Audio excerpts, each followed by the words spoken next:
آج میں اسی پر گفتگو کرنا چاہوں گا۔ اللہ کے اولیاء ظاہر کیوں ہوئے دنیا میں اور کیوں آتے ہیں؟ ان کا سب سے بڑا مقصد دنیا میں آنے کا، جلوہ بار ہونے کا، وہ یہ ہوتا ہے کہ نظام خداوندی کو زمین پر قائم کریں۔ جس کی کائنات ہے اسی کی بات یہاں پر قائم ہونی چاہیے۔ اب یہ باتیں وقت کے ساتھ گزرتی جاتی ہیں اور لوگ بھول جاتے ہیں۔ آپ سب کو پھر میں یاد دلا دوں، میرے عزیز، میں نے بھی اور آپ نے بھی اللہ سے ایک وعدہ کیا ہے، ہماری روحوں نے اللہ سے وعدہ کیا ہے۔ جب اللہ تعالیٰ نے ہمیں پیدا بھی نہیں کیا تھا اس وقت ہماری روحوں کو بلا کر اس نے ایک وعدہ لیا، الست بربکم، کیا میں تمہارا رب نہیں ہوں؟ میں تمہارا مالک اور خالق نہیں ہوں؟ تو سب کی روحوں نے کہا تھا قالوا بلا وربنا، کیوں نہیں مولا، تو ہی تو ہمارا رب ہے۔ رب تعالیٰ نے فرمایا کیا تم اسی وعدے پر برقرار رہو گے دنیا میں جانے کے بعد؟ سب نے کہا تھا ہم وعدہ کرتے ہیں مولا اسی پر باقی رہیں گے۔ یہاں آنے کے بعد کتنے وہ لوگ ہیں جو اس کی ربوبیت کا اقرار کرتے ہوئے اس کائنات میں صرف اس کے گن گاتے ہیں۔ کفار و مشرکین تو وعدہ خلاف ہیں، توڑ دیے، انہوں نے اللہ کے علاوہ کسی اور کو خدا بنا لیا، لیکن تم نے اللہ اکبر تو کہا، زبان سے تو تم نے تسلیم کیا، لیکن تمہارا رہن سہن یہ بتاتا ہے کہ تمہارا مالک کوئی اور ہے، کسی اور کو راضی کرنے میں لگے ہوئے ہو، کسی اور کی دریوزہ گیری کر رہے ہو، کسی اور کی خوشامدی میں کھڑے ہوئے ہو، درباروں کے آستانوں کے دروازوں پر تمہارا کھڑا ہونا گھنٹوں پر کسی کو راضی کرنے کے لیے، یہ تمہارا عمل بتاتا ہے کہ تم نے رب اعلیٰ کو اکبر نہیں سمجھا۔ وعدہ تو تمہاری روحوں نے کیا تھا کہ تیرے سوا کسی کو ہم حاکم نہیں تسلیم کریں گے، حاکم اعلیٰ صرف اللہ ہے۔ اولیاء کاملین یہی بات یاد دلانے کے لیے آتے ہیں، پھر تمہیں یہ یاد دلانے کے لیے آتے ہیں، اور جس شان سے وہ دنیا میں آتے ہیں بچپن سے ہی ان کے حالات ایسے ہوتے ہیں کہ شریعت طاہرہ کی پابندی ان کے ہر قول و عمل میں نظر آتی ہے، ہر قول و عمل میں۔ اس لیے کہ ہم جس کی زمین پر ہیں اور جس کی آسمان کے نیچے ہیں، بات ہوگی تو صرف اسی کی ہوگی، بات ہوگی تو صرف اسی کی ہوگی۔ مجھے ایک بات یاد آتی ہے، سرکار مفتی اعظم ہند رحمۃ اللہ تعالی علیہ، آپ کے سامنے کوئی صاحب تقریر کر رہے تھے، یہ زمین سب کی ہے، ان کی بھی ہے، ان کی بھی ہے، ان کی بھی ہے۔ آپ نے کہا چپ رہو، زمین اللہ کی ہے اور صرف اللہ کا نام ہو۔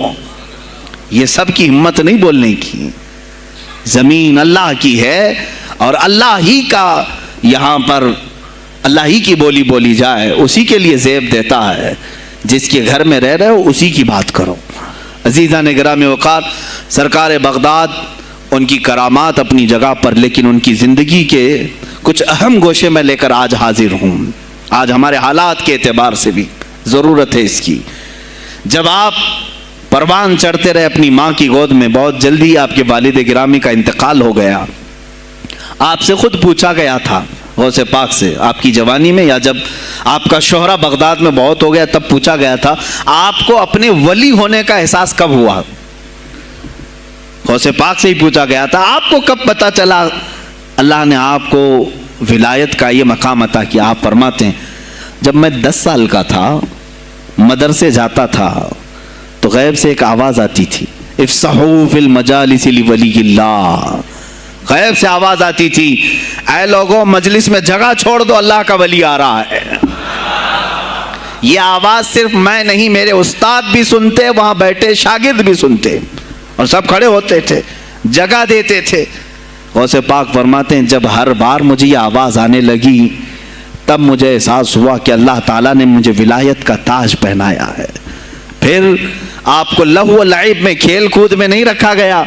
فرماتے ہیں ایک بار میں صرف ایک گائے کی پونچھ پکڑنے کی کوشش کر رہا تھا، گائے پلٹ گئی، فصیح عربی میں کہنے لگی الہذا خلقت ام بہذا امرت یا عبد القادر، اے عبد القادر کیا تجھے اسی کام کے لیے پیدا کیا گیا یا تجھے اللہ نے اس کام کا حکم دیا کہ میری پونچھ پکڑے؟ غوث پاک فرماتے ہیں میں چونک گیا کہ یہ ایک جانور مجھ سے عربی میں بات کر رہا ہے۔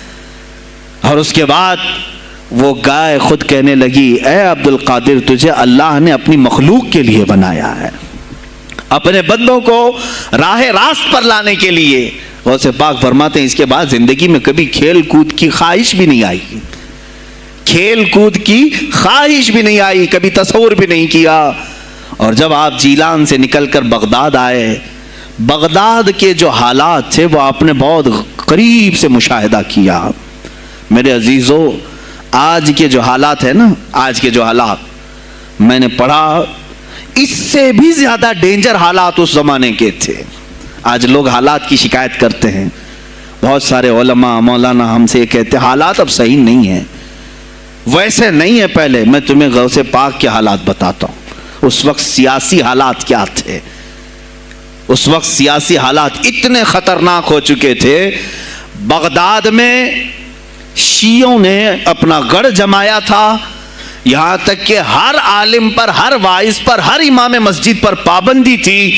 سیدنا ابو بکر صدیق اور حضرت عمر کا کوئی نام نہیں لے سکتا تھا، کوڑے مارے جاتے تھے۔ شیخین کا اگر کسی نے نام لے لیا کسی عالم نے، کوڑے مارے جاتے تھے۔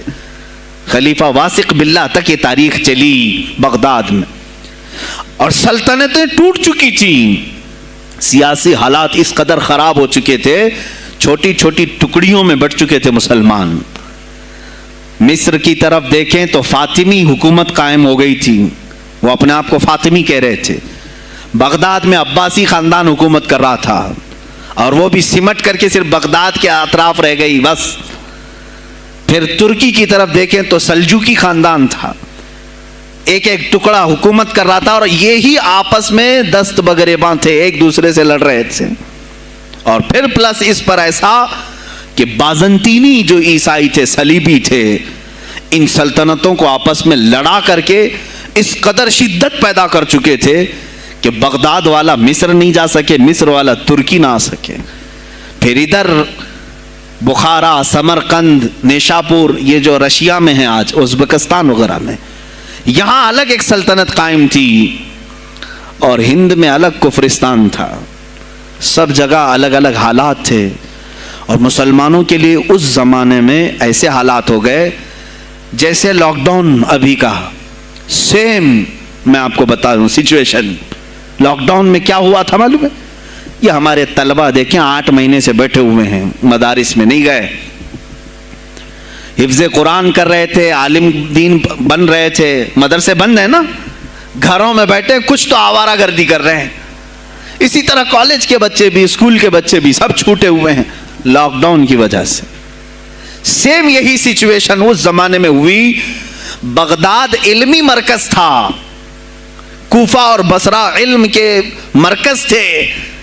آپسی رنجشوں کی وجہ سے بادشاہوں کی طلبہ ایک جگہ سے دوسری جگہ کا سفر نہیں کر سکتے تھے۔ بغداد کے سارے مدرسے بند پڑے ہوئے تھے، کیونکہ طلبہ آ نہیں سکتے۔ کہاں سے آئے تم؟ مصر سے آئے، واپس جاؤ، اس سلطنت میں کیا کر رہے ہو؟ اس طرح کی سختیاں، یہاں تک کہ یہی زمانہ ہے جب حسن بن صباح نام کا ایک ایسا منافق جس نے اس زمانے کے بادشاہوں کو خرید لیا اور کچھ لوگوں کو نشے کا خوگر بنایا۔ حشیشین وغیرہ آپ نے سنا ہوگا، صلاح الدین ایوبی کا زمانہ ہے یہ۔ غوث پاک سے صرف 4 سال بعد صلاح الدین ایوبی آئے، صرف 4 سال بعد۔ اس زمانے میں حسن بن صباح نے ہزاروں نوجوانوں کو نشے کا عادی بنا دیا تھا، ہزاروں نوجوان۔ اور کیسا نشہ، کوکین، افیون وغیرہ سب تو لے کر کے تو لوگ ہوش میں آ جاتے ہیں۔ وہ ایسا تھا کہ اس نے جو نشہ دکھایا تھا، ایک چھوٹے سے کمرے میں ان کو رکھتا اور انہیں بتاتا کہ یہ درخت ہیں، یہ نہر ہے، یہ محل ہے، یہ حور ہے، تو اسے وہ جنت ہی سمجھتے تھے۔ اور پھر اس کمرے سے باہر نکالتا اس کو، تڑپ تڑپ کے آدمی مر جاتا کہ مجھے میری جنت میں واپس کرو۔ وہ جنت نہیں، کمرہ ہوتا تھا، لیکن نشہ اسے ایسا کرایا جاتا تھا کہ اس کمرے کو وہ جنت سمجھنے لگتا تھا۔ اور ان نوجوانوں سے کیا کرایا جاتا تھا؟ ان کو نشے کا عادی بنا کر کے باہر نکالا جاتا، انہیں ٹارگیٹ دیا جاتا، فلاں مجلس میں جاؤ، فلاں خلیفہ کو قتل کرو، فلاں وزیر کو مارو، فلاں سپاہیوں کو مارو، فلاں عالم دین کا قتل کرو۔ اور وہ اپنا ٹارگیٹ پورا کر کے آتے اس لیے کہ انہیں نشہ چاہیے تھا۔ وہ 1 دن 2 دن سے زیادہ اس نشے کے بغیر رہ نہیں پاتے ہیں، وہ اپنا ٹارگٹ کرنے کے لیے اپنی جان بھی جوخم میں ڈالتے ہیں. اس طرح کے کئی حملے خلفاء پر کرائے حسن بن صباح نے. اور جانتے ہیں میں نے آج تاریخ دیکھی, حسن بن صباح نے علماء اہل سنت کو اس زمانے کے 40,000 علماء کو قتل کرایا. یہ وہ زمانہ تھا جب بغداد کا حال یہ تھا کہ نشہ زیادہ ہو چکا تھا, علم دین کے مراکز بند ہو رہے تھے اور علماء بولنے میں ہچکچا رہے تھے, ڈر رہے تھے, اور سلطنتیں آپس میں ایک دوسرے سے ٹکرا رہی تھیں. جو خلیفہ بیٹھتا وہ نہایت عیاش قسم کا خلیفہ آتا تھا. اکثر خلیفہ عیاش آئے, ان کے حریم میں, ان کے حرم خانے میں, یعنی ان کے محل میں 40 عورتیں ہوا کرتی تھیں جن کے ساتھ وہ وطی کرتے, جمع کرتے. جبکہ وہ مسلمان خلیفہ ایک بادشاہ کے لیے چاہے کوئی بھی ہو 4 سے زیادہ کی اجازت ہے, 40 کنیزاؤں کے ساتھ وہ زندگی گزار رہے ہوتے. اس میں عیسائی بھی ہوتی, یہودی بھی ہوتی, سب قسم کی ہوتی. یہ خلفاء کا حال تھا. تم کیا کہہ رہے ہو ہمارے زمانے کو؟ ارے حالات برے ہیں, حالات برے ہیں. ابھی اور میں بتاؤں کتنے برے حالات اس زمانے میں تھے. علماء کو کوڑے مارے جاتے تھے اگر بولے. ارے شیخین کا نام لینے پر پابندی بغداد میں لگ گئی ہو, اس سے بڑا اور ظلم کیا ہو سکتا ہے؟ سیدنا ابو بکر صدیق حضرت عمر کا نام لینے پر کوڑے مارنے لگائے جاتے. ایسے حالات میں شہنشاہ بغداد سیدنا عبد القادر جیلانی بغداد آئے ہیں جب آپ کی عمر صرف 18 سال کی تھی. 18 سال کی جوانی میں آپ نے ملاحظہ کیا, حالات کو دیکھا, تعلیم حاصل کی بڑے بڑے اساتذہ سے. آپ کے اساتذہ فقہ میں الگ ہیں, حدیث میں الگ ہیں, تفسیر میں الگ ہیں, علم کلام میں, کئی علوم و فنون پہ آپ نے مہارت حاصل کی. اس کے بعد حالات دیکھ کر کے آپ نے کیا کہا, یہ اب یہاں سے میں ہر ایک عالم دین کے لیے بشمول من میرے لیے نصیحت سمجھتا ہوں. غور سے سن لیں. غوث پاک رضی اللہ تعالیٰ عنہ کی زندگی میں ایک موڑ ایسا آیا, اور شاید میں نے بھی کبھی کئی مرتبہ اس طرح سوچا ہے, میں کمپیئر نہیں کر رہا ہوں, لیکن سنیں حالات کو دیکھ کر کے غوث پاک نے جنگل کا رخ اختیار کر لیا. کیا لینا دینا ہے اس دنیا سے؟ اور آپ خود فرماتے ہیں کہ میرے دل میں یہ ارادہ تھا نہ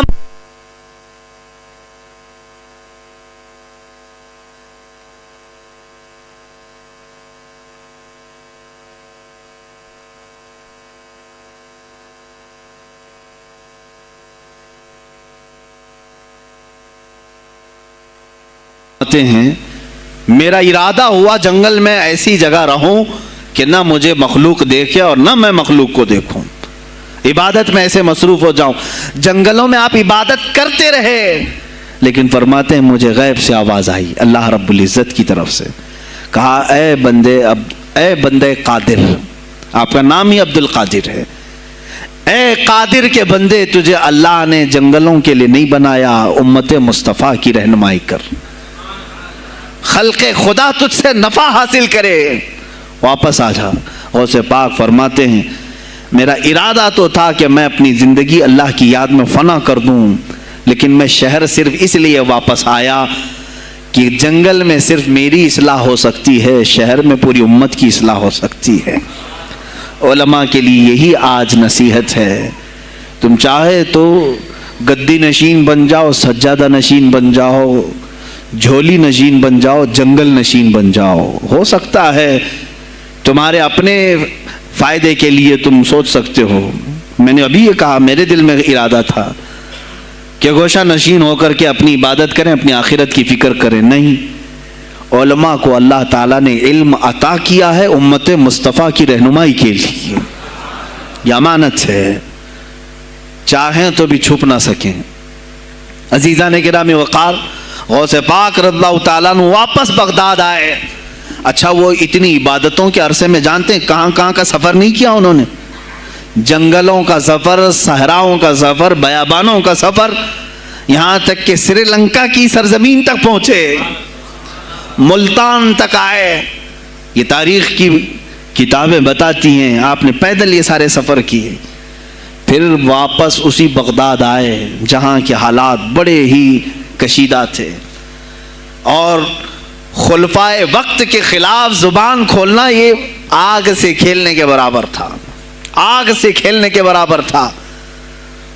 اور سب سے بڑا مسئلہ تو غوث پاک کے لیے یہ تھا کہ آپ بغداد کے نہیں تھے، عراق کے نہیں تھے، آپ جیلان سے آئے تھے۔ جیلان ایران میں ہے۔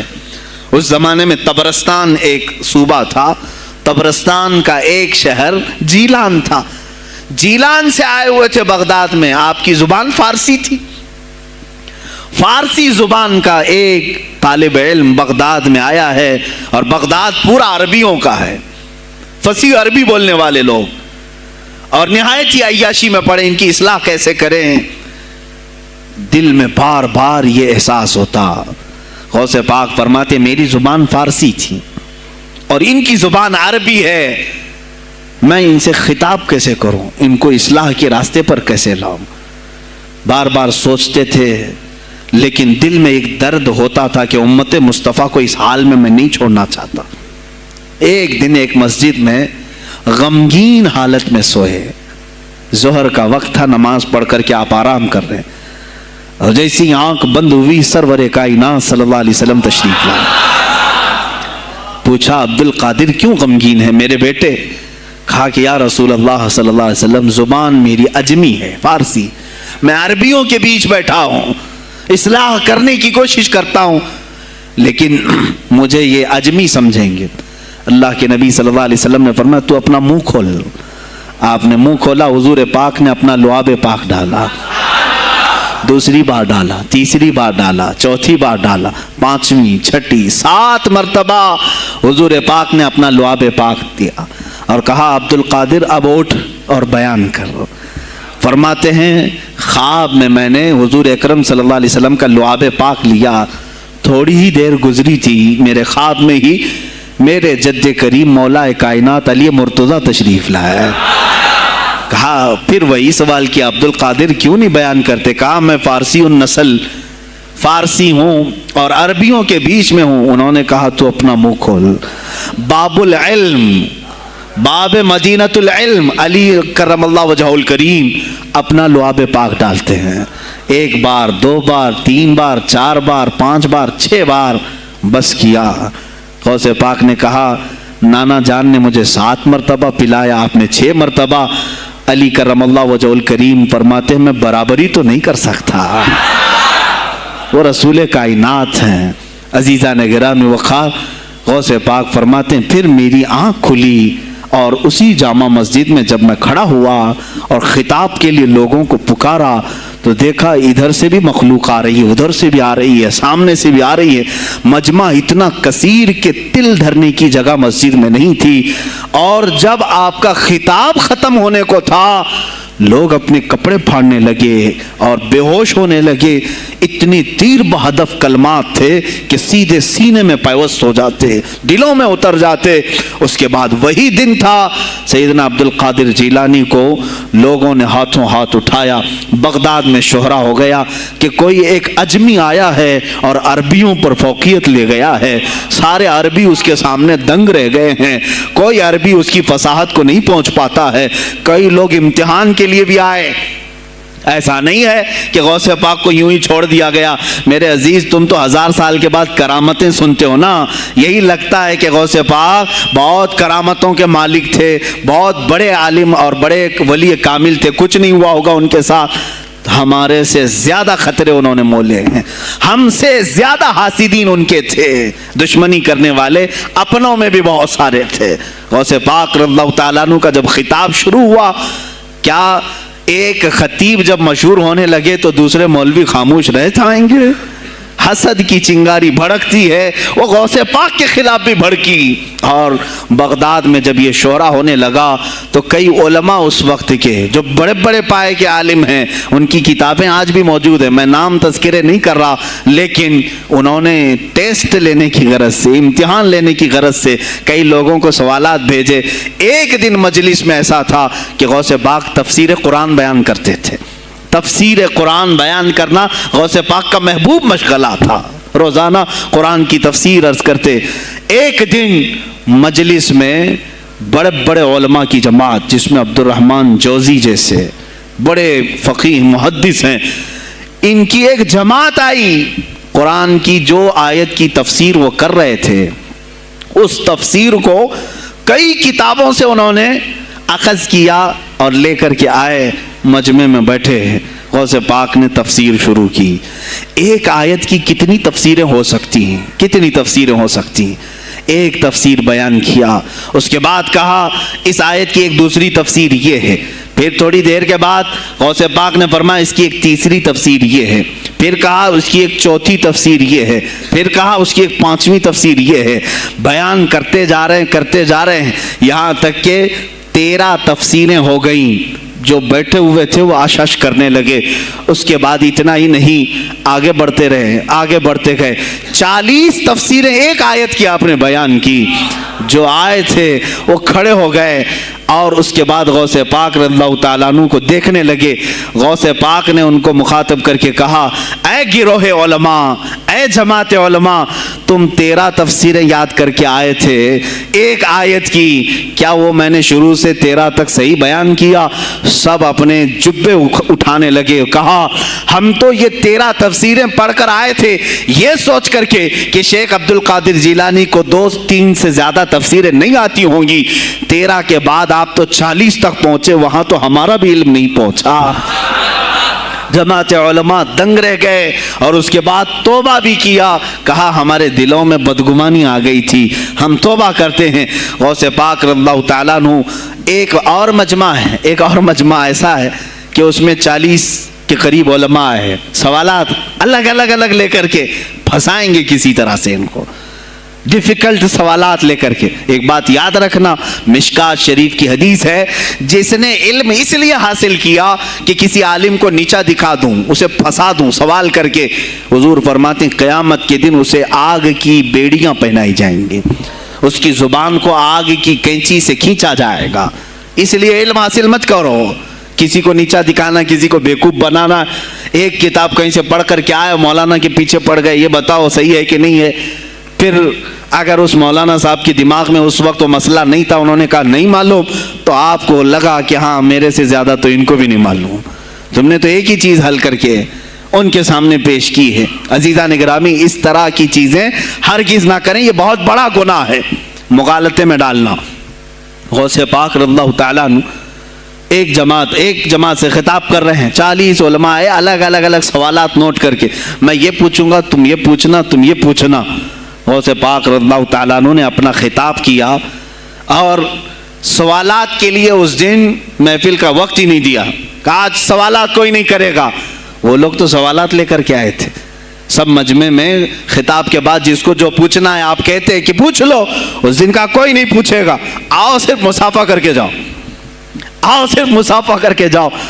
تو یہ جو علماء کی جماعت تھی ان کو بلایا، ایک آتے ان کو سینے سے سینہ لگاتے اور کہتے تیرا یہ سوال تھا، اس کا یہ جواب ہے۔ دوسرا آتا اس سے کہتے تو یہ گھر سے سوچ کے آیا تھا، تیرا سوال یہ ہے، اس کا جواب یہ ہے۔ اس طرح 40 سے مصافحہ کیا، معانقہ کیا، ان کے سوالات کے پوچھنے سے پہلے جوابات بھی دے دیے، اور اس کے بعد کہا کیا ہے گروہ علماء، تم سوال کرتے اور میں جواب دیتا تو عبد القادر کی کیا اس میں خصوصیت تھی؟ تم سوال بھی نہ کرو، میں جواب دوں، تب پتا چلے گا کہ میں بندہ قادر ہوں، میں قادر کا بندہ ہوں۔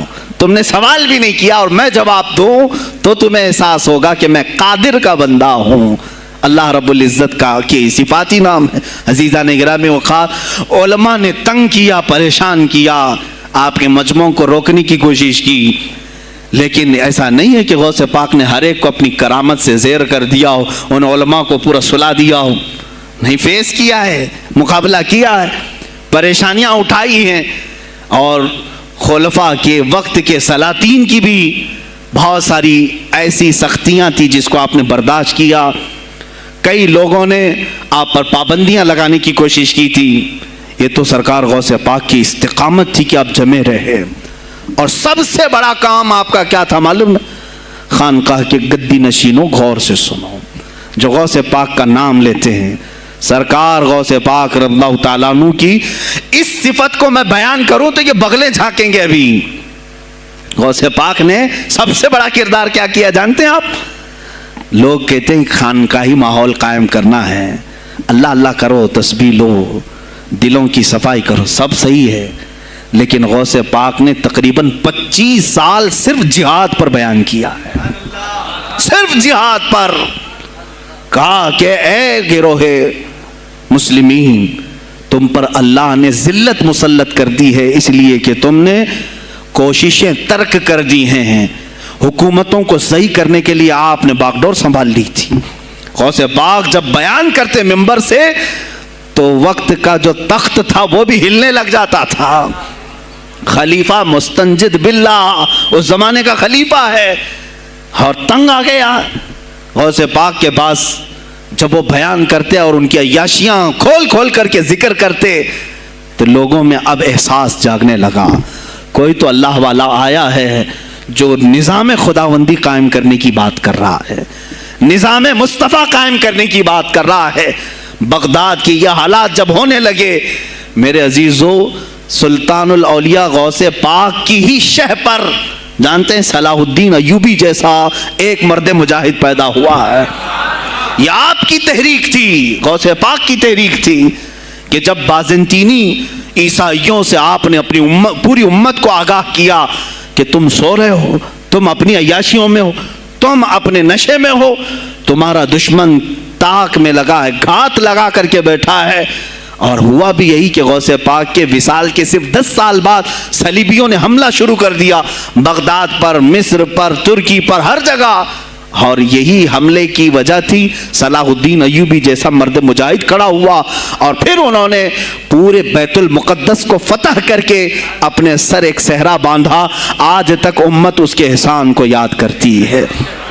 میرے عزیزو، غوث پاک کے زمانے کے ہیں صلاح الدین ایوبی. اتنا ہی نہیں، آپ ہی کی تحریک تھی، غوث پاک کی تحریک تھی کہ تم جوانوں کو تیار کرو، تمہاری زندگی عیاشی کے لیے نہیں، اللہ کا نظام قائم کرنے کے لیے ہے. تم اللہ کا نظام قائم کرنے کے لیے آئے ہو دنیا میں، کیونکہ اللہ نے تمہیں خلیفۃ اللہ کہا ہے. اللہ کے تم خلیفہ ہو، تم نائب ہو اللہ کے. تم یہاں پر اپنی موج مستی کے لیے نہیں آئے.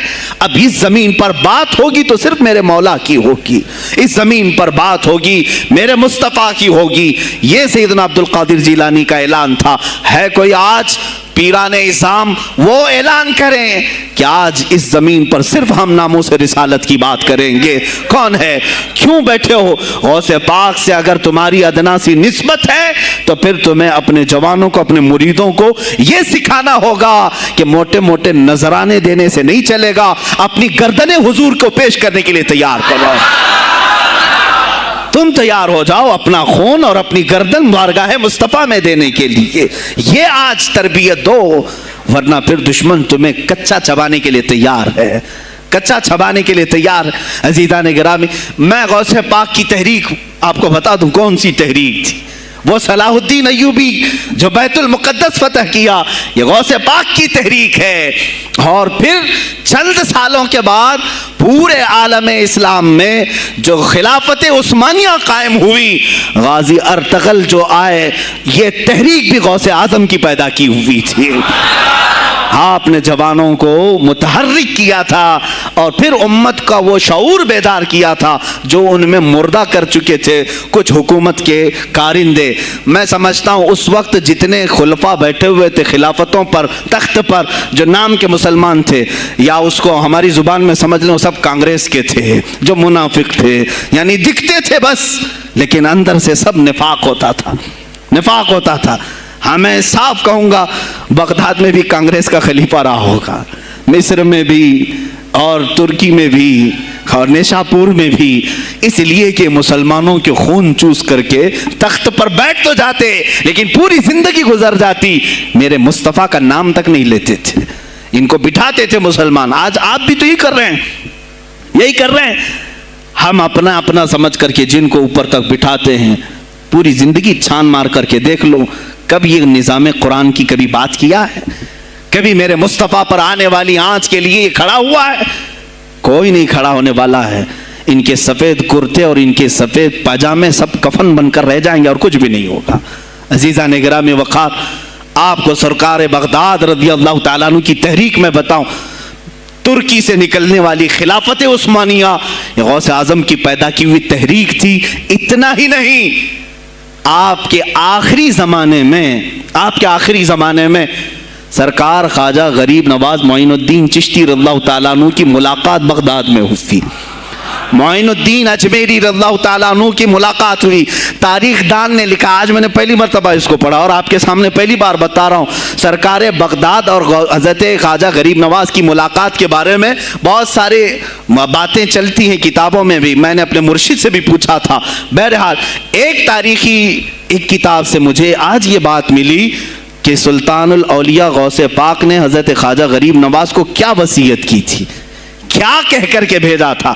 ان کے پاس غوث پاک نے، غریب نواز نے بہت ساری انعامات، اوراد، وظائف، طرق، اجازات سب حاصل کیے، لیکن ہندوستان جب آئے کیا کیا انہوں نے؟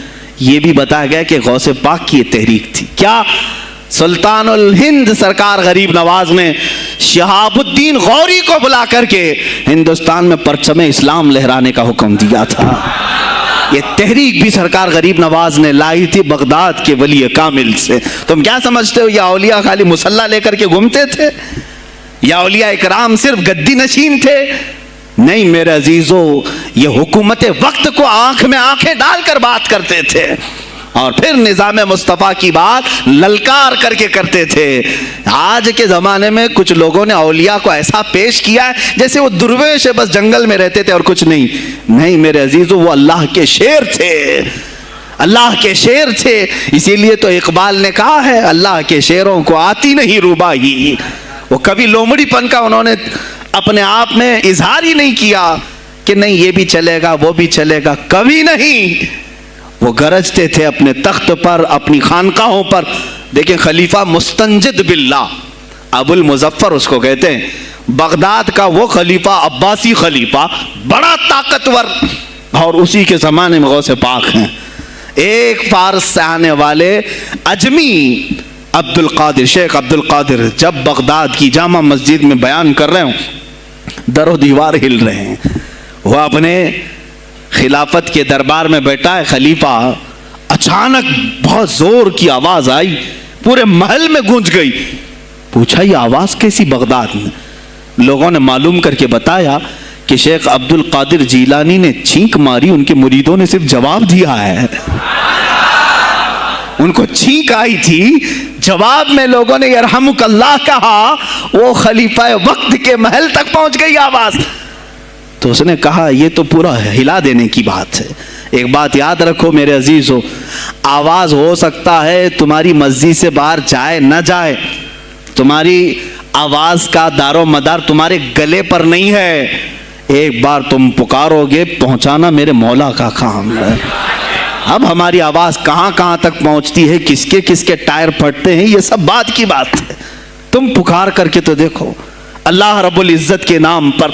عزیزان گرامی وقار، مستنجد باللہ آیا اور وہی کیا جو ہر عیاش کرتا ہے۔ ظاہر سی بات ہے، مولوی صاحب کچھ لے دے کے چھوڑ دو، جان بخش دو، جاؤ کہیں بیٹھو، آپ اللہ اللہ کرو۔ کہاں یہ حکومت سیاست کی باتوں میں آپ آ گئے؟ چند دنوں پہلے میں نے بھی سیاست کی بات کی تو مجھے بھی ایک مشورہ ایسا آیا کہ آپ کو انٹرسٹ ہے ایم پی بننے کا، ایم ایل اے بننے کا؟ میں نے کہا مجھے انٹرسٹ تو نہیں ہے لیکن کرسی صاف کرنے کا انٹرسٹ بہت ہے، اس پر جو کچرا ہے اس کو صاف کرنے کا انٹرسٹ بہت ہے۔ انشاءاللہ العزیز وقت آئے گا وہ صاف ہوں گی بھی۔ عزیزان گرامی، مستنجد باللہ 10 اشرفیوں کی تھیلیاں لے کر سونے کی غوث پاک کے دربار میں آیا۔ آپ مریدین کے ساتھ بیٹھے، ارے وہ حال و قال کی مجلسیں ہیں۔ مستنجد باللہ آیا، غوث پاک کی بارگاہ میں کہا کہ یہ حضور آپ قبول کر لیں، نذرانہ ہے۔ آپ نے کہا تو رکھ لے اپنا نذرانہ، تو اپنے پاس رکھ لے۔ کہا کہ ہدیہ قبول کرنا سنت ہے، آپ سنت کے خلاف کرتے ہیں۔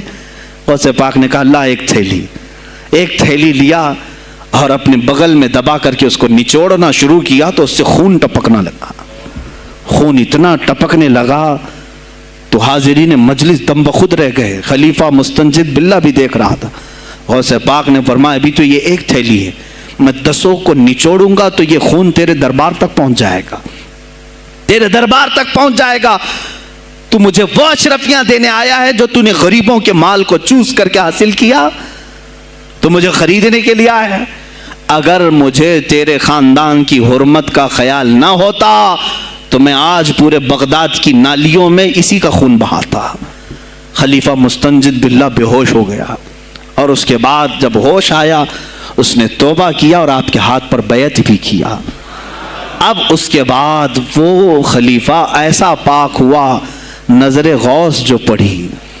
اب اس کے بعد دربار خلافت کے حالات کیا ہو گئے سنیں میں آج سیاست پر بات کر رہا ہوں۔ اب خلیفہ مستنجد باللہ کا دل جب صاف ہوا، 8 دن کے بعد وہ حاضر آیا، کہا سلطان الاولیاء اے شیخ عبد القادر جیلانی آپ حکم فرمائیں، کہاں کس طرح کا گورنر رکھنا چاہیے، گورنر کس طرح کا ہونا چاہیے؟ آپ نے غوث پاک نے اپنے خلفاء کو حکم دیا کہ لسٹ بنائی جائے، اسلامی سلطنت میں گورنر کون ہوگا؟ لسٹ بنی، کہا وہ ہوگا جس کی تہجد قضا نہیں ہوتی، وہ گورنری پر آئے گا جو سنت رسول کو ہلکا نہیں سمجھتا ہوگا، وہ گورنری پر آئے گا جس کی نمازیں کوئی قضا باقی نہ رہی ہوں، اس لیے کہ جو اللہ کا قرضہ باقی رکھے گا وہ لوگوں کا بھی مال کھا جائے گا۔ آپ نے لکھایا نام، خلیفہ مستنجد باللہ نے آپ کے اشارے پر گورنر پورے تبدیل کر دیے۔ ہر جگہ پر ایسے لوگوں کو رکھا جو سرکار غوث پاک کے یا تو مرید تھے یا خلیفہ تھے یا شاگرد تھے، اور ان کے دلوں میں اللہ کا خوف تھا، اور وہ پورے بغداد اور آس پاس کی سلطنتوں کو سنبھالے ہوئے تھے۔ ایک وقت ایسا آیا کہ وہی چند سال پہلے جو بغداد نشے میں ڈوبا ہوا تھا، 10 سالوں کے بعد لوگ کہنے لگے کہ آج بغداد ایسا لگ رہا ہے جیسے عمر بن خطاب کا زمانہ آ گیا ہو، عمر بن خطاب کا زمانہ آیا ہو۔ تم نے تو غوث پاک کی 11ویں کھائی ہے نا، اصلاح حکومت ان سے نہیں سیکھا، وہ آئے تھے نظام تبدیل کرنے کے لیے۔ آج میں علماء سے بھی یہی کہوں گا، تم حق بات تو پہنچاؤ قوم تک۔ آج حالات ایسے ہیں میرے عزیزوں، ڈر اور خوف ان کے سینوں پر طاری ہوا۔ کس بات سے ڈرتے ہو؟ کیا تم نے اللہ کی ذات پر ایمان نہیں لائے؟ یہ نہیں کہتے ہو موت و حیات اللہ کے ہاتھ ہے، رزق اللہ کے ہاتھ ہے؟ پھر ڈرتے حکومت وقت سے کیوں؟ مجھے ابھی چند دنوں پہلے ایک میسج یہ بھی آیا تھا کہ حضرت آپ تو پاکستان کے علامہ خادم حسین کی تعزیت پر بیان کر رہے ہو، آپ دیکھ نہیں رہے یہاں کا ماحول کیسا ہے؟ عزیزان گرامی، اس دن مجھے افسوس اس بات پر ہوا، سوال پر، ہائے افسوس، اس قدر تمہارے ضمیر مردہ ہو گئے، اس قدر تم بزدل ہو گئے، لاکھوں لوگوں کے دلوں میں شمع عشق مصطفیٰ جگانے والے پر تمہاری زبان بند ہے، تمہاری زبان بند ہے۔ میں نے صرف ایک جملہ کہا، کوئی فرق نہیں پڑتا، میں اس ملک میں رہ رہا ہوں جہاں کا پرائم منسٹر ایک سور خبیث فرانس کے صدر کے لیے ٹویٹ کر سکتا ہے، تو میں پڑوسی ملک کی کسی عاشق رسول کی تعزیت کیوں نہیں کر سکتا؟ کیوں نہیں تعزیت کر سکتا؟ اگر ہندوستان کی تخت پر بیٹھنے والے کو فرانس کے صدر سے کوئی دلی عشق ہے، محبت ہے، تم اس کی معشوقہ ہو یا محبوبہ ہو، مجھے فرق نہیں پڑتا، لیکن اتنا ضرور ہے عاشق رسول مشرق میں ہو، شمال میں ہو، جنوب میں ہو، مغرب میں ہو، جب اس کی روح جائے گی تو ہماری بھی روح تڑپے گی۔ ہماری ڈور بندھی ہوئی ہے مدینۃ الرسول سے۔ میرے آقا صلی اللہ علیہ وسلم کی جو بات کرے گا وہ پھر کسی بھی ملک کا باشندہ ہو۔ تم کہتے ہو تعزیت کے لیے، ارے میرے عزیز، اگر میں سامنے ہوتا تو اس کے قدموں کی خاک میں اپنے امامے پر رکھتا۔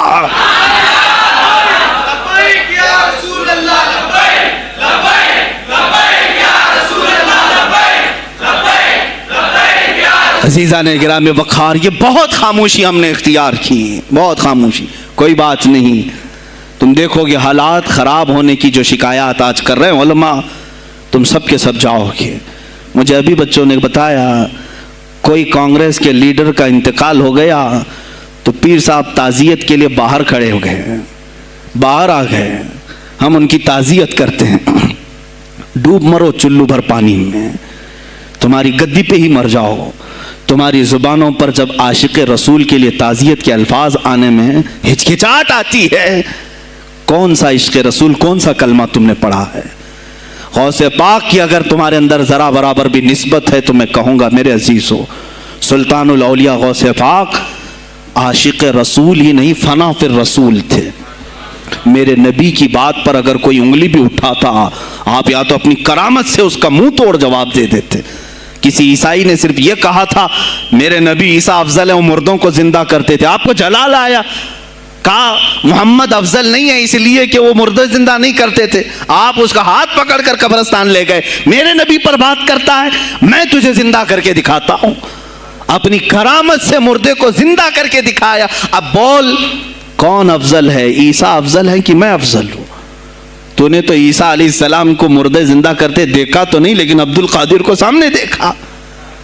غوث پاک نے کہا میں اپنا موازنہ عیسیٰ علیہ السلام سے نہیں کرتا ہرگز، لیکن یاد رکھنا میرے نبی پر اگر زبان کھولے گا تو عبد القادر اپنے قدم سے اس کو جواب دے گا۔ وہ جواب دیتے آپ کی زندگی ناموس رسالت کی حفاظت کے لیے گزری ہے۔ سلطان الاولیاء غوث پاک رضی اللہ تعالیٰ عنہ کی بارگاہ میں جب ایک سوال آیا کہ لوگ کہتے ہیں نبی ہر جگہ کیسے حاضر ہو سکتے ہیں، آپ نے خود کر کے دکھا دیا۔ کوئی صاحب آئے، کہا ہمارے گھر دعوت ہے آپ تشریف لائیں، کہا ٹھیک ہے آتا ہوں۔ تھوڑی دیر بعد دوسرے آئے، کہا ہمارے گھر دعوت ہے آپ آئیں۔ سیم ٹائم پہ کئی 70 لوگ آئے، سب کی دعوت قبول کی۔ دوسرے دن شام میں لوگ آ کر کے فخر کر رہے ہیں آج میرے گھر شیخ عبد القادر جیلانی آئے تھے، دوسرا کہہ رہا نہیں میرے گھر آئے تھے، تیسرا کہہ رہا میرے گھر آئے تھے۔ ایک وقت میں سب گھروں پر کیسے؟ سبوں نے کہا انہی سے پوچھتے ہیں وہ کہاں گئے تھے۔ جب لوگ آئے تو سننے میں یہ آتا ہے کہ آپ ایک درخت کے نیچے بیٹھے تھے، لوگ سوال کرنے کے لیے آئے، سب آپس میں کہہ رہے ہیں ہمارے گھر آئے تھے، ہمارے، آپ بتائیں کیا کس کے گھر گئے تھے؟ تو انہوں نے کہا درخت کے اوپر دیکھو۔ تو لوگوں نے درخت کے اوپر نگاہ ڈالی تو دیکھا ہر پتے پر شکل عبد القادر نظر آ رہی ہیں۔ فرماتے ہیں اللہ نے عبد القادر کو یہ اتنی قدرت دی ہے کہ بیک وقت وہ کئی جگہوں پر حاضر ہو سکتا ہے۔ تو جب ایک غلام رسول کو اللہ نے یہ طاقت دی تو رسول مختار کو کتنی طاقت دی ہوگی۔ انہوں نے ناموس رسالت کو واضح کیا ہے میرے عزیزو۔ اولیاء کاملین اسی لیے آتے ہیں، وہ نبی کا پرتو بن کر کے آتے ہیں، اور آج ان کے نام کی 11ویں کھا کر کے موٹے ہو رہے ہیں، بس اور کچھ نہیں۔ اور لوگ یہ سمجھتے ہیں نفس کو موٹا کر کے تم اپنی زبانوں میں گھی لگا چکے ہو، بولو گے تو پکڑے جاؤ گے، بولو گے تو تمہارے اوپر کیس ہو جائے گا، ہو نہیں تو۔ میرے عزیزو آج تو حالات ایسے ہیں، میں رو پڑا کل جب مجھے یہ رپورٹ ملی کہ صرف ہندوستان کی سوشل میڈیا پر 25,000 پوسٹ میرے نبی کی شان میں گالیاں دی گئی ہیں، 25,000 لوگوں نے گستاخی کی ہے۔ تم بھی تو رات بھر انٹرنیٹ چلاتے ہو، پورا کا پورا وقت اپنے موبائل میں صرف کرتے ہو، جانا ہے تمہیں بھی میرے آقا کی بارگاہ میں، یاد رکھنا حضور پاک صلی اللہ تعالیٰ علیہ وسلم کے دربار میں جانے والے ہو اور تمہارا کوئی عذر قبول نہیں کیا جائے گا۔ حضرت سعد بن ربیع کی وہ بات مجھے یاد آتی ہے، جنگ احد میں حضور کی حفاظت کے لیے لڑتے لڑتے میدان میں ایسے آ گئے تھے کافروں کے کہ آپ کے گوشت کے ٹکڑے اڑ رہے تھے، جسم کے گوشت کے ٹکڑے اڑ رہے تھے، میرے آقا دیکھ رہے تھے۔ شام کا وقت ہوا، احد کا میدان، ہوازیں، سناٹا، 70 لاشیں پڑی ہوئی تھی صحابہ کی۔ اللہ کے نبی نے پکارا میرے سعد کو ڈھونڈو، کہاں ہے سعد، کہاں ہے؟ صحابہ کہتے ہیں ہم آواز دینے لگے سعد تم زندہ ہو، رسول تجھے بلا رہے ہیں۔ حضرت سعد بن ربیع 7 لاشوں کے نیچے دبے ہوئے تھے اور سانسیں بھی چل رہی تھی، سانسیں چل رہی تھی۔ صحابہ نے جب آواز دینا شروع کیا کہ رسول پاک یاد کر رہے ہیں، وہیں سے وہ حرکت کرنے لگے، اندر سے آواز دی اے جوانوں سعد زندہ ہے، میں یہاں لاشوں کے نیچے دبا ہوا ہوں۔ ہٹائی گئی لاشیں تو دیکھا ان کے جسم میں کچھ بچا ہی نہیں تھا، کچھ نہیں تھا، سب پھٹ چکا ہے، پیٹ کو تک چاک کیا گیا ہے، سانسیں باقی۔ سعد بن ربیع کہتے ہیں اے صحابہ شاید میں رسول اللہ تک نہیں پہنچ پاؤں گا، حضور اونچے ٹیلے پر بیٹھے ہوئے ہیں، شاید نہیں پہنچ پاؤں گا، میرا سلام میرے نبی تک پہنچا دینا۔ حضور تک پہنچا دینا. لیکن آنے والوں کو کیا کہا جانتے ہیں؟ میں اے جوانوں تم سب سے کہوں گا آج کے حالات میں. سعد ابن ابی ربیع کہتے ہیں اے صحابہ میں تو جا رہا ہوں, میری آخری سانسیں ہیں, لیکن اگر تمہاری آنکھیں چمکتی رہی, تمہارے جسموں میں جان باقی رہی, اور میرے نبی پر اگر کسی نے انگلی اٹھائی اور گالی دی, میں قیامت کے دن اسے نہیں چھوڑوں گا. اور یاد رکھنا اللہ کی بارگاہ میں تمہارا کوئی عذر قبول نہیں کیا جائے گا اگر تمہارے جیتے جی تمہارے نبی کی ذات پر کسی نے کیچڑ اچھالا. حضرت سعد ربیع اتنا کہہ کر کے انتقال ہو گئے, وہ حضور تک پہنچائے بھی نہیں جا سکے. اے میرے عزیزو, اے جوانو, تم کیا سمجھتے ہو کہ تم دنیا سے اسی طرح نکل جاؤ گے؟ قرآن میں بھی اللہ نے کہا ام حسبتم ان تدخلوا الجنت, تم یہ سوچ کر کے بیٹھے ہو کہ ہم جنت میں چلے جائیں گے؟ پیر صاحب کا دامن پکڑ لیا ہے, مجھے تو جانا ہی ہے جنت میں, پیر بخشوا دیں گے ہمیں. تم برس میں ایک مرتبہ 11ویں کر کے اور فاتحہ نیاز کر کے سمجھتے ہو اسلام کا حق ادا کر دیا. یہاں تمہارے نبی کی عظمت پر روز بروز حملے ہو رہے ہیں. آج کفر کھل کر کے آیا ہے سامنے, نہیں دیکھتے آپ؟ کفر کھل کر کے سامنے آیا ہے تعصب کے ساتھ. ہر شہر میں جاتے ہوئے گنڈے للکار رہے ہیں اسلام کے خلاف ہمارے ملک میں. اگر میں کھل کر کے آیا تو میرا کیا جرم ہے اس میں, میرا کیا قصور ہے اس میں کہ آپ بھی میں نہ بولوں؟ ہاں آج تمہارے پاس طاقت ہے, پاور ہے, جو کچھ بھی حسر اور رسوخ ہے, اس سے زیادہ کیا کرو گے کہ تم مجھے جیل میں بند کر دو گے؟ میں کل کی تفسیر میں بھی یہی کہا, ایک مولانا صاحب نے کہا کیا آپ اتنا بول رہے ہیں, آپ پر ایسے ایکٹ لگائے جائیں گے کہ زندگی بھر آپ کی ضمانت ہی نہیں ہوگی. آپ پر ایسے قانون لگائے جائیں گے کہ آپ کی زندگی بھر ضمانت ہی نہیں ہوگی. میرا دل یہ کہتا ہے اے لوگوں, اس طرح جی کر فائدہ بھی کیا؟ ایسی آزادی کس کام کی جس میں روز اٹھتے ساتھ میرے نبی کی شان میں گستاخیاں ہم سن رہے ہوں, اور حضور کو کوسا جا رہا ہوں, ہم کھاتے پیتے گھوم رہے ہوں. اس سے بہتر ہے کہ جیل کی کوٹری میں ہم زندگی گزار لیں, کل بارگاہ مصطفیٰ میں اٹھنے والا چہرہ تو رہے ہمارے پاس. اگر اللہ کے نبی صلی اللہ تعالی علیہ وسلم نے سوال کر لیا پکڑ کر کے کہ تیرے زندگی میں, تیری جوانی میں مجھ پر تو لوگ رنگیلا رسول کہہ رہے تھے, تو کیا کہہ رہا تھا؟ تو کیا کہہ رہا تھا اس زمانے؟ تم کیا کہو گے؟ اے اللہ کے نبی میں مزدور تھا, میں کچھ نہیں کر سکتا تھا, میں غریب تھا, کام کاج کرتا تھا, میں کچھ نہیں کر سکتا تھا. یاد رکھو اس وقت میرے آقا تمہارے سامنے بلال حبشی کو لا کر کھڑا کر دیں گے. یہ کیا تھا بلال؟ یہ تو غلام تھا, اس کی پیٹھ پر سل رکھ کر کے پیٹھ گلا دی جاتی, تب بھی اپنی زبان پر میرا نام لینا نہیں چھوڑتا تھا. تم کون سی مزدوری کی شکایت لے جاؤ گے؟ بہانہ کرو گے اللہ کی بارگاہ میں, رسول کی بارگاہ میں بہانہ کرو گے؟ اے گروہ علماء, تم کو اللہ نے ممبر دیے ہیں خطابت کے لیے, اللہ نے اپنے رسول کا ممبر تمہیں دیا ہے, اس لیے نہیں کہ تم حکومت کی خوشامدی کرو, تم اپنے وقت کے طاغوتی قوتوں کی خوشامدی کرو, اس لیے نہیں, بلکہ آج تم سے قوم مصافحہ کر کے ہاتھ چومتی ہے صرف اس لیے کہ تمہاری زبان پر نام مصطفیٰ ہے. آج علماء کی جو عزت ہے صرف اس لیے, تمہاری پگڑیاں, تمہارے جبے دیکھ کر کے قوم عزت نہیں کرتی, صرف اس لیے ان کے دلوں میں تم مچلتے ہو کہ تم مصطفیٰ کریم کی باتیں کرتے ہو. علماء کو جاننا چاہیے کہ تمہاری عزت نبی سے وابستہ ہے. آبرو مازا نام مصطفیٰ است, ہماری آبرو, اقبال نے کہا تھا ہماری آبرو نام مصطفیٰ سے وابستہ ہے. اگر اسی نام کو کسی نے چھیڑا تو پھر ہمارا جی کر مطلب کیا ہے؟ ہم کس کام کے؟ میں ایک مثال سے سمجھاتا ہوں. مسجد ہے, دیوار کے پینٹ کو اگر کسی نے کھرچ لیا تو ہو سکتا ہے معاف کر دیں, ہم اس کو چھوڑ دیں. کسی نے لکیر نکال دی دیوار پر, ہم چھوڑ دیں اس کو. لیکن میاں وہ ہمارے سامنے آ کر پلر ہلانے لگ گیا اور مسجد کا یہ پلر توڑنے لگ گیا, خاموش بیٹھو گے؟ اور اگر تم خاموش بیٹھے تو اس کا انجام کیا ہوگا؟ اس نے پلر ہلایا تو صرف پلر نہیں ٹوٹے گا, یہ چھت پورا سب کے اوپر گرے گا. آج ظالم کفار پورے تمہاری جڑ کو ہلا رہے, میرے نبی کی ذات کو, سیدھے مصطفیٰ کریم کی ذات کو ہلا رہے ہیں. اللہ کے حبیب صلی اللہ تعالی علیہ وسلم کی ناموس کو ہلکے میں مت لینا میرے عزیزو. لاکھوں جانیں جاتی ہیں, جائیں اسلام پر. حضور اکرم صلی اللہ تعالی علیہ وسلم کی ذات کو ہلکے میں مت لینا. اور اگر انہوں نے ہلانا شروع کیا ہے اگر حضور کی ذات پر، حیرت ہو رہی، 25,000 پوسٹ تم میں سے کس نے کمپلینٹ کی ہے؟ سائبر کرائم کو کمپلینٹ کر سکتے تھے، ہمارے جذبات کو ٹھیس پہنچا ہے، ہم آزاد ملک میں رہ رہے ہیں، میرے نبی سے چھیڑ چھاڑ کیوں ہو رہی ہے؟ کسی نے آواز اٹھائی؟ کچھ ہیں اللہ ماشاء اللہ، کچھ علماء، کچھ وکلا اس کے پیچھے لگے ہوئے ہیں، لیکن میرے عزیزو ہر مسلمان کا یہ حق ہے، تمہاری نسبت رسول پاک سے ہے۔ اب انہوں نے ہلانا شروع کیا تو انتظار کرو، جس دن یہ چھت گرے گی عذاب بن کر سب پیچھے جائیں گے، سب اس میں گرفتار ہوں گے انشاءاللہ العزیز۔ ہم مہم چھیڑیں گے اس بات کی، اگر آج تم کثرت میں ہو تو اس کا کیا مطلب جو چاہے تم کر لو گے؟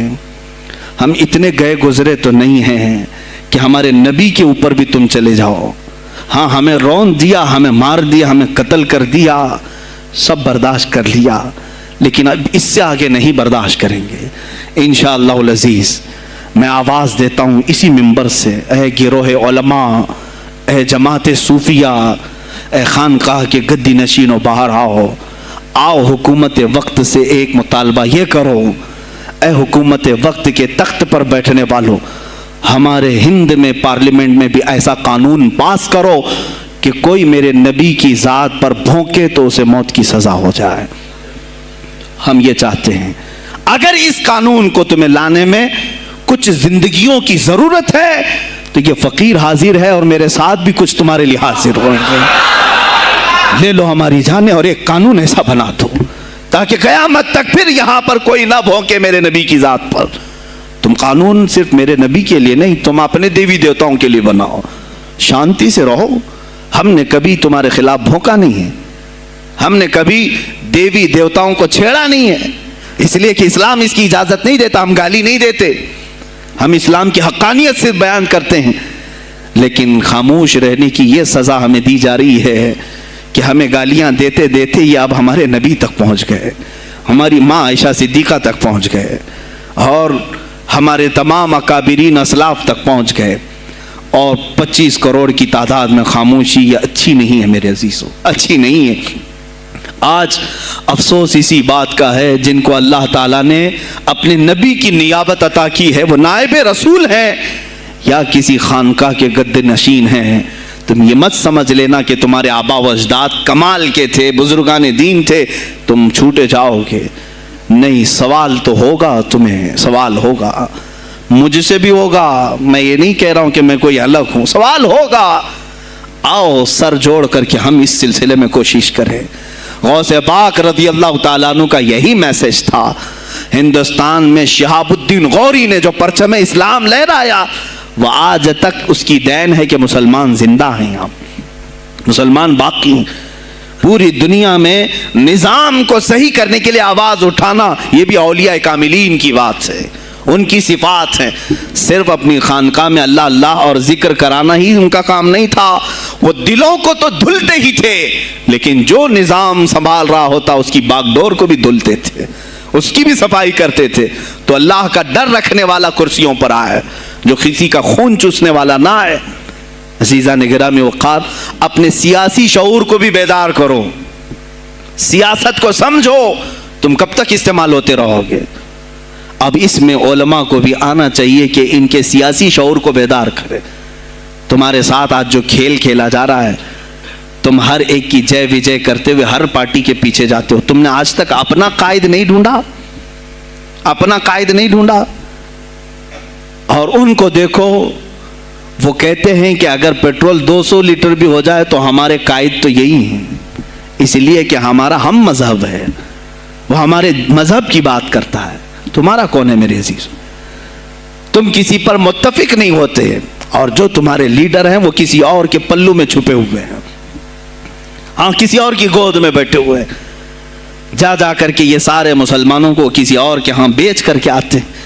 یہ سیاسی شعور بیدار کرو۔ مجھے معلوم ہے میری یہ باتوں کا سب سے زیادہ ایکشن کون لے گا، مجھے معلوم ہے، سب سے زیادہ کس کو کھلبلی مچے گی وہ بھی مجھے معلوم ہے، اس لیے کہ میں ان سیکولر پارٹیوں کے بارے میں بول رہا ہوں جو چہرہ سیکولر بتا کر کے ہم آپ سب کے ووٹ لے کر کے چلے جاتے ہیں، اور پھر مجھے بتاؤ جن کو تم اپنا مسیحا سمجھ کر کے ان کے پیچھے جے جے کرتے گھومتے رہتے ہو, تمہارے مذہب پر آج کیا حملے نہیں ہوئے ہیں؟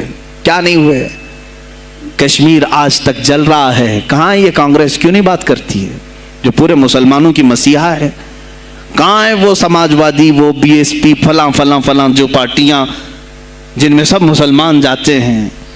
کیا ان کو اتنا بھی شعور نہیں کہ وہ پارلیمنٹ میں اس کے خلاف بات کریں, کہیں کہ یہ مسلمانوں کے ساتھ ظلم ہو رہا ہے, ہم ان کے ووٹ لیتے ہیں؟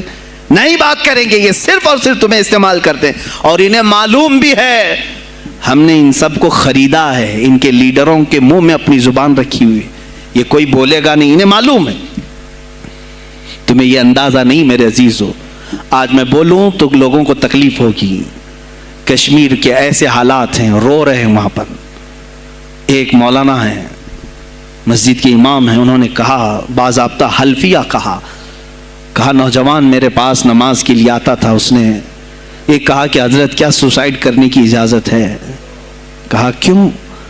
کہا میرے گھر میں کچھ لوگ داخل ہوئے, میں ان کا نام ذکر نہیں کر رہا ہوں, کچھ لوگ داخل ہوئے, مجھے ہاتھ باندھ کر کے کھڑا کیا, میری ماں اور میری بہن کو ننگا کیا, میرے سامنے کپڑے اتارے اور ان کی عزت لوٹی, اور اس کے بعد مجھے ہاتھ کھول کر کے چھوڑ دیا. مجھے بتائیں اس کے بعد بھی جینے کا کوئی مقصد رہتا ہے؟ مجھے بتائیں اس کے بعد بھی جینے کا کوئی حاصل ہے؟ یہ سب تمہارے ساتھ بھی ہوگا. جہاں میجورٹی ان کی مسلمانوں کی تھی وہاں یہ ننگا ناچ کر کے دکھایا ہے, تو یہاں تو تم بہت قلت میں ہو. تمہارے ساتھ بہت کچھ ہو سکتے ہیں, اب بھی اگر خاموش رہے. اسی لیے میں بار بار کہتا ہوں, اٹھو وہ گھر نہ حشر نہ ہوگا پھر کبھی, دوڑو کہ زمانہ چال اپنی چل گیا. تم اپنی سیاست کو منتخب کرو, تم اپنی قیادت کو منتخب کرو, اور اگر ابھی بھی سیاسی لاشعوری کی زندگی گزارتے رہو گے, لقمے بنتے چلے جاؤ گے, یہ کھاتے چلے جائیں گے. بات میں سلطان الاولیاء غوث پاک کی کر رہا تھا, لیکن مجھے یہ حالات پر گفتگو ضرور کرنی ہے, اس لیے کہ مجھے معلوم نہیں ہے کہ میری زبان پر کب تالے لگائے جائیں گے یا میری گردن پر کب چھری پھیری جائے گی, مجھے اس کا اندازہ نہیں. لیکن اے مسلمانوں, تم میری ذات سے الجھتے ہو تو الجھ جاؤ, مجھے اگر بلیم کرتے ہو, تانے مارتے ہو تو مار لو. چند دنوں کی بات ہے, جب تک میری سانسیں چل رہی ہیں تب تک مجھے گالیاں دو گے, لیکن جس دن میں بھی دنیا سے جاؤں گا اس دن تم ہماری باتیں یاد رکھو گے, اس دن یاد کرو گے. مجھے اپنے بچوں کو یہی بتانا ہے کہ اب وہ دور آیا ہے جہاں ممبروں سے بھی بولنے میں اب گھبراہٹ ہے. لوگ اپنے خوف کے مارے ایسے ہیں کہ اپنی روزی روٹی کے چکر میں میرے مصطفیٰ کی گالیاں سننا برداشت کر رہے ہیں. دیتا ہے دینے دو نا, ہمارا کیا بگڑتا ہے؟ اس پوزیشن میں تم آئے ہو آج, تمہارا امام جب اتنا بزدل ہے تو تمہارے دلوں میں کون سا ایمان باقی رہ جائے گا؟ اس لیے شعور پیدا کرو. اگر اولیاء کی نسبت تمہارے دل میں ذرا برابر بھی باقی ہے تو اٹھو میرے عزیزو. آپ قیامت کے دن جواب دہ ہوں گے میرے نبی صلی اللہ تعالیٰ علیہ وسلم کی عظمت پر. آج جو حملے ہو رہے ہیں یہ ہماری زندگی کا سب سے بڑا ایشو ہے. آج مطالبے کرو, مانگو تو کس چیز کو مانگو؟ بس یہ ہے کہ میری نبی کی عزت سلامت رہے, مجھے دنیا میں اور کچھ نہیں چاہیے.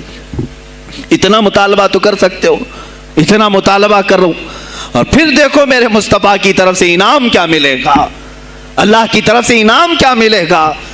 ارے وہ مرد قلندر جو پاکستان میں ابھی شہید ہوا, کس بات کا اعلان کرتا تھا, کس کو پکارتا تھا, کس کو للکارتا تھا؟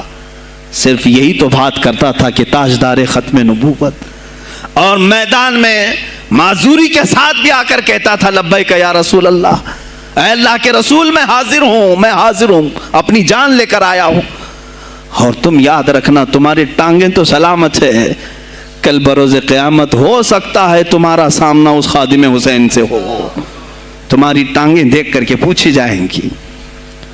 معذور ہونے کے بعد جب کوئی میدان میں میرے نبی کی عظمت پر پہرا دینے کے لیے آ سکتا ہے تو تم نے اپنی ٹانگیں کس کام کے لیے رکھی تھی؟ میرے عزیزوں, میں نے جتنی طاقت مجھے اللہ نے دی میں بول رہا ہوں, اب اس کے بعد کا محاذ تمہیں سنبھالنا ہے, آگے کی ہماری فکروں کو تمہیں لے جانا ہے. شاید اس زمانے میں ہم جی رہے ہیں جہاں اتنی آزادی نہیں ہوگی, چھوٹی سی بات کو آج بہت بڑا بنا کر کے اسے ختم کیا جاتا ہے، لیکن مجھے اندازہ ہے اس بات کا، ہندوستان کی آزادی میں بھی میرے اکابرین میں 30,000 علماء نے اپنی جانیں دی ہیں۔ کشمیر سے لے کر دلی تک ہر درخت پر ایک عالم کی لاش لٹکی ہوئی تھی، ان کی جانیں، ان کی قربانیاں رائیگاں نہیں گئیں۔ 70 سال سے ہم مزے لے رہے ہیں، ان کی قربانیاں ہیں یہ۔ علامہ فضل حق خیر آبادی کو انڈمان نکوبار پوری زندگی کے لیے قید کر کے ختم کر دیا گیا، مزار بھی وہیں پر ہے آج۔ تو آج مجھے اندازہ ہے اگر میں نے اس بات کی شروعات کی ہے، ہو سکتا ہے یہ جو کچھ بھی ہمارے ساتھ کریں، لیکن مجھے میرے رب ذوالجلال کی ذات پر یقین ہے۔ میں یہی کہوں گا، اے اللہ، اگر ہمارے مقدر میں شہادت ہے تو اس سے بہتر کوئی اور موت ہے نہیں۔